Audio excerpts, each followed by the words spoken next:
தும்மா இல்ல வாயில கை வச்சு தும்ம மாட்டியா? என்ன இப்படி தும்மிக்கிட்டு இருக்க மேல எச்சு தெரிக்கிற அளவுக்கு?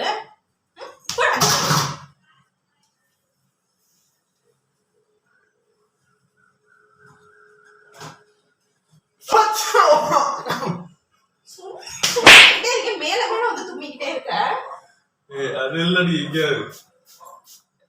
தும்முகளுக்கு வந்து எக்ஸ்பெரிமெண்ட் சக்சஸ். நம்ம வெளில இதை வச்சு ட்ரை பண்றோம். ஓகே நீ வீடியோ எடுக்க நான் தான் கிடைச்சேன்.